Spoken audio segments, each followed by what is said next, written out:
আওয়ামী লীগের সাধারণ সম্পাদক ও সাবেক সেতুমন্ত্রী ওবায়দুল কাদের মধ্যরাতে বিশেষ পাহারায় সীমান্ত অতিক্রম করেন।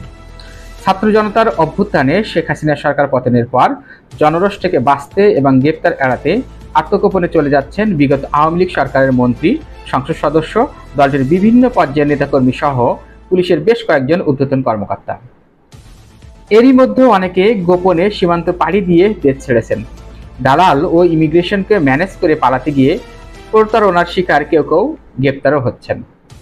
দালাল সিন্ডিকেটের সহায়তায় কেউ কেউ ভারতে ঢুকতে কোটি টাকাও দিয়েছেন, তবে 20 লাখের নিচে কেউ ঢুকতে পারেননি বলে বিশ্বস্ত একাধিক সূত্রে জানা গেছে।